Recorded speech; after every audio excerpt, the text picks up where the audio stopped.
All right, welcome back. Benjamin Hadfield, Teach Me to Dive, introducing you to Terri Lynn from Girls at Scuba International. She's absolutely amazing. If you haven't seen part one, you need to go back and watch part one because you are missing out if you didn't get to see part one. We're going through a lot of key pieces with Terri Lynn and kind of digging into women in diving. I mean, after all, the name of her group is Scuba Girls International, or Girls of Scuba International, as well as Scuba Girls and Georgia as well. And we'll make sure to put all the links to her bios into the links as well. And I think she's raising her hand because I'm probably saying it wrong. It's Scuba Girls International. The group Girls That Scuba will probably be pretty cranky with me if they see that I'm Girls That Scuba International, but it's Scuba Girls International. Scuba Girls International. I am so sorry. I've got it right up here in front of me too. Just leave it to the guy to screw it up. So that's okay. Terri Lynn is amazing. She's a cave diver. She's an SSI instructor, RAID, INTD, SSI. She's absolutely amazing. So we've gone through a lot of stuff. And so, Terri, let's just jump right back into it. Our industry really is about risk and risk management. Tell us about your biggest risk you took and how you overcame it. In diving? In diving. Sure. I believe one of the biggest, well, I was assisting in a class. It was probably we did a rec trip, and one of the students had not been paying attention, and there was a significant amount of current on that dive. And when he decided that he was going to pay more attention to his camera than where his position was in the wreck and in the current, he ended up starting to lose traction and move up towards the surface. And we were at about 90 plus feet. Mm-hmm. So I went to go pull him back down. And when he didn't respond to that, me trying to pull him back down and stay with the group, we ended up getting blown off the wreck. And we ended up about 2 football fields away from the wreck once we made it to the surface. So, that particular dive, making sure he was safe, I was safe, neither of us were going to get hurt. And not to mention, once we got to the surface, we were dealing with 5.5 foot waves, trying to get back to the boat, making sure that he was safe, I was safe. It was quite an interesting moment in my dive journey. And, you're evaluating circumstances, making sure that when you are working on something for yourself to make sure that you're safe, you're also trying to make sure that your student is safe. You're playing scenarios in your head quickly in a matter of, a 30-second time span to make sure that you're making the right decision. Not having enough cave dives under my belt, I really don't have any circumstances that I have faced yet. Most of the cave dives that I've done thus far have been with others who are far more experienced than myself. They are completely different circumstances than when you are in the open water and able to just surface quickly. If you're facing something urgent in a cave dive, sorry, I've got a cat here who's trying to get my attention. When you are in circumstances in open water, that I think that your options for mitigating risk are far more available to you than, say, when you're cave diving and you can't pop to the surface. You have to have that redundancy, and you have to have that plan already thought out in your head, waiting for that incident to occur for you to have that muscle memory to go into those actions to make sure that you're safe or your buddy is safe when you're exiting a cave. Now, when you're open circuit diving, you are definitely dealing with an interesting set of circumstances where you have far more options available to you, maybe not necessarily time, but, depending on your depth and how long you've been at depth, can you safely go to the surface quickly? Are there any deco obligations that you have to mitigate? Cave diving, you obviously, if you're at depth for a long period of time, you not only have to manage getting out of the cave with whatever circumstances that you're facing, but solving any deco obligations so you're safe before you even hit the water or consider hitting the surface. There's been not very many circumstances that I've had to face that have been high risk. And I think that goes a long way for, the training that I've had and the people that I've trained with, making sure that your buddy checks happen, or your safety checks happen, or you're checking everything before you even get into the water. You're able to mitigate the majority of things that occur as long as you do your safety checks and double and triple check things before you even get under the water. But luckily, I've had very few circumstances where I've had to mitigate any major risk. I knock on wood. That's awesome.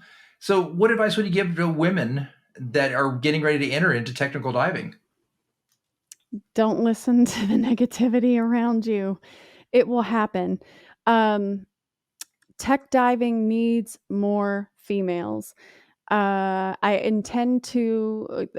I'm getting ready to relaunch my channel, and in some of that, I'm going to focus on sharing what the journey in tech diving is like with women. There's not enough of us. And to bring more people to the tech side means I'm going to have to share it so other women can see it and that it's not as scary as you think it is. I think that as long as we're having the conversations and showing the reality of how tech diving is, safety procedures are there, redundancy is there. It's not as scary as it is people make it at times. Is it dangerous? Absolutely. Is training paramount? Absolutely. Can it be safe? Absolutely. Training, practice, great buddy checks and system checks, and you have the ability to have good, safe technical diving. So, as a woman, what was the biggest challenge you had dealing with and getting into tech diving? In there not being a whole lot of women, there in my circle of diving, there aren't very many women that I can go to for mentorship. So, on the tech diving side, all of my mentors up to this point have been men because there aren't enough women. And are there people that I can reach out to, or women I can reach out to internationally? Absolutely. But that means I'm traveling for education, learning, and diving and mentorship. And is that okay? Yep, it absolutely is okay. Does that mean it's going to cost me more if I'm going to travel to find those females who are in the tech diving industry to learn from and have mentorships with? Absolutely. But if that's important to you, those are things that you're going to have to save up for or be willing to step into to have those female connections. And the tech side, being that it is more male centric, sometimes the feedback is not the way that we expect it to occur. Sometimes male mentors give feedback the way they would give it to another male versus being more positively reinforced. And I'm not saying that everything has to be sugar coated or we need to hear it a certain way. Being direct is absolutely fine when you're dealing with male mentors, but sometimes not every person, or we don't all respond to feedback the same way. But not to let the negativity of few impact the overall journey, because there are plenty of positive role models and mentors, male, female alike. It doesn't matter. And in the tech side, you just have to be willing to go through sometimes a little bit of the gnarly stuff to get to the positive stuff. And it's there. You just have to continue to work and look for it. That's awesome. So, Janine Sproul, who's one of my heroes, she's a tech instructor an instructor trainer down in Honduras as well with SSI. She asks, have you ever faced any resistance or pushback from male colleagues or competitors in the industry? Unfortunately, that's part of the I was too old, too fat, and too female. That was definitely my first pushback. Heck. You have to decide what kind of person you are when you meet with resistance, right? Mhm. Am I the person who's just going to let someone's opinions or thoughts of me get the best of me? Now, have I in the past? Absolutely. Are there places in my life where even today, if someone gives me feedback that I don't like, that it might give me pause? Sure. But you have to be willing to take that feedback and then decide how you're going to respond.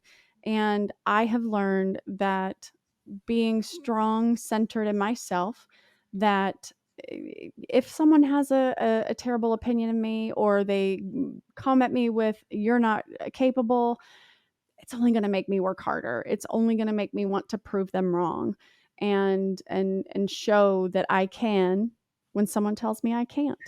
And in this industry, the unfortunate piece, being female, you might hear "you can't" or "you're not capable," and that couldn't be further from the truth.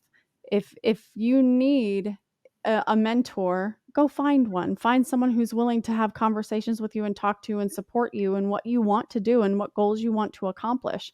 And if you meet with resistance, figure out if that's what you really, really want, and then go for it regardless of what somebody else says. If you're getting, conflicting opinions from people, find a third one, find a fourth one. If you are physically capable and healthy enough to dive and you have a goal, someone will help you accomplish it. Fair enough. So Jasmine, a diver that I actually trained, she says, "Have you ever noticed any differences in the way men and women approach dive training?" I want to say yes. I think there are times where men can be very, I don't want to say direct or curt. Sometimes they can be, but I think that women have a softer approach and look for how people learn best. And I think that, that should come with any instructor, right? We when we teach people, we want to find out how this person or this student learns the best, and try to meet them where they are so the material will be retained better. I often find that women will work harder to meet a student where they are than, just in my experience, your mileage may vary, that men will try to not necessarily meet somebody where they are, but try to cover the broad a little, like there's not a lot of changing your teaching style to meet students where they are necessarily. They're about covering the whole crowd versus maybe tailoring something, or maybe, take your assistant instructor and help them be a little more accustomed to the person that's struggling. I don't know. I There are definitely some differences in my opinion, just based on things that I've seen. But there are so many great instructors, both male and female, that I think that it just basically what happens in your experience and what you see. And I do think that there are some subtle differences in the way that men and women teach. I think women go a little bit further to try to connect and make it a little more custom and meet students where they are. Fair enough. So can you speak to the importance of networking in the community and building your tribe in the dive industry? I think that networking is very important. I think you build lasting relationships and dive buddies. And I collect people, I call it people collecting. I collect people all over the world when I meet them and make a connection with them. You never know when you meet somebody who that person can help somewhere in the future. And I think if you are genuinely good to people, people will be good to you. So when you're building that network of people who, I can't help somebody in Seattle or in Idaho, or, I don't have a strong connection to that community. And if one of my fellow people out here relocates to the Pacific Northwest, I know some people who know people out that direction. And then you're still able to help somebody, just in a slightly removed sense, right? You're getting them that connection to where they need to go. I think that when you are also building a network of people, when I started Scuba Girls of Georgia, these women support each other, and these women are from all over the state. And when we get together, it doesn't seem to matter where people are in the state, what people do for their day job. Everybody becomes connected by diving, and we're all equal. because we're hanging out in the water doing the same thing together. And I can't tell you how exciting that is to see these women supporting each other and just lifting each other up when we're hanging out diving. And it doesn't matter who, what they do for a day job, where they come from, what their income level is. It doesn't matter because we're just divers. That's awesome. So, what advice would you have for women who want to advance their careers in diving? If you have a passion for diving and you want to become a pro, go find the mentor you connect with. Have conversations with mentors. Find out if their teaching style works for you. Find out who their heroes are and who their mentors are. Find out everything you can about them and whether or not you can learn from them. And if you can, go for it. The work is definitely hard, but the reward is far greater than the blood, sweat, and tears that you put into the work to get to the end goal of whatever goal that it is, be it going pro, be it going tech, be it, wanting to be a cave diver. It doesn't matter. You put in the work, the reward is great. Awesome. So, kind of shift gears just a little bit. What was your biggest Sure. surprise when you moved from OC to CCR? You are a baby diver all over again. Like, it is absolutely wonderful to be like, "Oh, I have this rebreather and wow, this thing is complex and the attention to detail. Wow, it's awesome." You get it on, you get in the water and you feel like a mangled string bean because nothing feels natural. Nothing feels easy and you're wiggling all over the place and you're trying to figure out I'm looking at my computer, what's my PPO2, I'm going down, this is going up, what's happening right now, is this real life? And you have those conversations with yourself like, what the hell am I doing? Why did I do this? What was I thinking? And then somewhere in like day 2 it clicks and you're like, "Oh, this is why I did it. This is why I decided to go tech. This is why I decided to go CCR." And then the whole world opens up to you because now you have a longer bottom time. You breathe through your tank in like an hour and 10 minutes because you are stressed or your sac rate is whatever, and you get on a CCR and then you're like, "Oh, I can go for 3 hours or 4 hours, or when does my sword tap out? Oh, I haven't 5, 6. Okay." Um it just the journey is just amazing. That is awesome. So, what's your favorite dive location? Do I have a favorite? Is it wet What's your or favorite dive filtered? location? Why do you love it? Um, ah, I don't know that I absolutely have a favorite. I was in Indonesia in April, and Indonesia was absolutely breathtaking. I don't even have the words to describe. So the floral and the fauna and all of the plant life in the reefs were just every single solitary color of the rainbow that you can think of. I saw everything from black, white, yellow, green, purple, pinks. Mother Nature has a sense of humor, and it literally is a rainbow cacophony in Indonesia, being with the water flowing every which direction it is from. Pick a direction the ocean is moving around the Indonesia area. It is just stunning, and the number of different marine life. The You've got little fish and big pelagics, and it is just probably one of the most magical places I've been underwater. The things to see, the number of things to see was just incredible. Barrel sponges, large enough for like 3 people to fit in, and then put a tabletop on it. It was just ridiculous. So I loved Indonesia. Takes a while to get there from the States, though. So if you're international and Indonesia's easy to get to, wonderful. It took us 2 days to get there. That was a pain, but it was absolutely worth it for being there for 10 days. Bonaire is also a favorite. Easy diving, super easy, super chill. Conditions are typically glass. Um, Cozumel for drift diving. That's probably another favorite. But there's absolutely nothing that has stolen my heart like one particular location. I want to see everything, and I want to see everything, and my next favorite dive will be with you. So let's just go dive. I mean, is it right? Is it wet? Let's go. Is it warm and sunshine? Let's go. Is it in a cave? Let's go. I don't care. Let's just go. Right on. Well, you have to come out in February, and we'll teach you to ice dive. You know what? I was talking to Michelle at Fourth Element when I was ordering my dry suit, and she's like, "Yeah, February is a great time to go ice diving.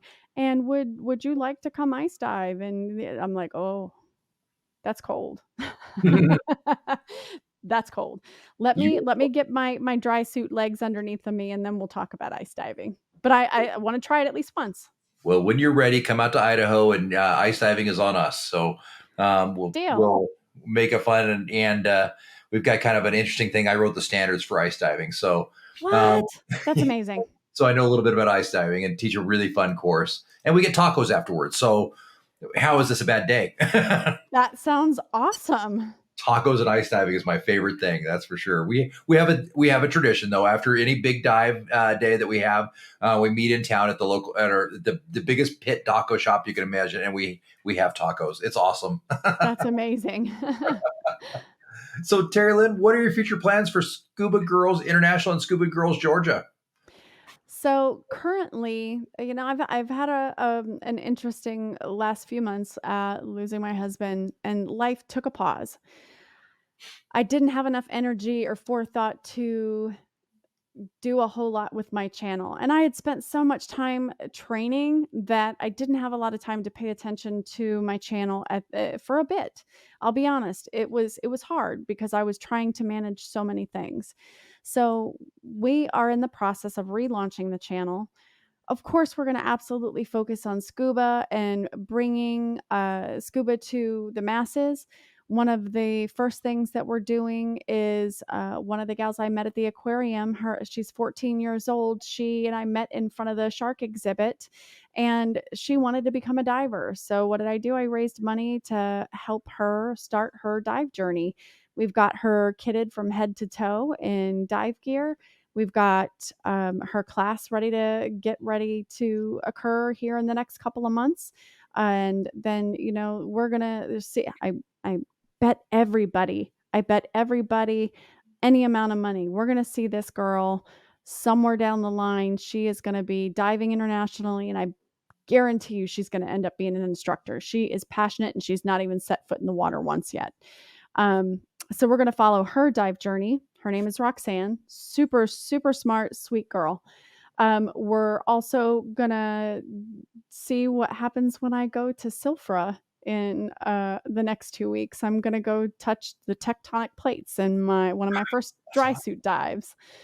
So we'll see what happens in Silfra when I go to Iceland, and I'll share some of the travel part and, of course, the diving, because diving is everything. And then, of course, we're gonna share what's gonna happen at DEMA, and then I'm gonna go dive with Brian K. Cook in Abacus. So I have a lot of things coming up here pretty quickly, but we had a private moment. In the moments in between, talking about some of the things that we like to do outside of diving. And I ride a motorcycle also. So I'll probably share a little bit of that here and there. And the primary reason is I'm just one of those people who likes to do things in spaces where it's mostly dominated by men. And I don't know why. My day job is in the IT industry, pretty male dominated. My fun hobbies are diving and riding motorcycles with my oldest son, and again, pretty male dominated. You get into the tech side of diving and it's pretty male dominated. I don't know why that this is a thing for me, but I like to be in spaces and prove that women can be there and be great in those spaces. So, I want other women to see that it doesn't matter what you face in life. It doesn't matter how big or small you face in the things that you face in life. You can do anything that you want to. If you have a desire and a passion to go accomplish something, or you have a desire or a passion to go learn something, Go find the people in your area who teach those things. Don't be afraid. Step into it. You're going to feel uncomfortable. Who cares? We all feel uncomfortable when we start new things that we have no previous experience in, right? So go step into those things, learn something. And if you learn that it's not for you, you still learned something.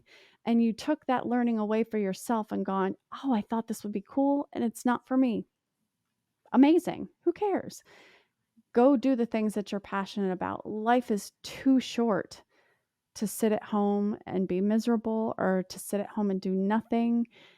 Go find those things that you're passionate about and be excited about them and bury yourself in them wholeheartedly and give yourself 100% to them, and you're not going to find anything but amazing things and learn so many things about yourself. At least that's what's happened to me in the last couple of years, where I've just thrown myself into these things that have, some of them have some significant level of difficulty, and you learn so much about yourself and what you're capable of. And I just want other women to see that they can do it too. It said, yeah, I'm nothing special. I am absolutely nothing special. I'm just me. And I am here to elevate and support other women, or, anyone really who wants to go out and do some amazing things. Life is too short. Get out there and do things that are exciting. That's awesome. Terri, I appreciate you coming on and interviewing with us today, and taking time out of time. I know you traveled all day today and ran upstairs just to interview with us. So I appreciate that greatly. Guys, Terri Lynn is amazing. You need to go to Scuba Girls International on YouTube and friend her up, like her up, hit the notification button, because as we mentioned earlier, you don't want to miss a second of her oceanic goodness that she has coming up for you. Absolutely, Terri Lynn focuses on helping women, but she can help old dumb white guys like me too. So, the process and inspire us as well. Terri is an absolute rock star, and find her on your Facebook, find her on YouTube, find her on Twitter as well. So make sure you go to those channels and make sure to friend her up and ask her lots of questions and support her cause. Terri, thank you for coming on today. I appreciate you greatly. Thank you. It was a pleasure.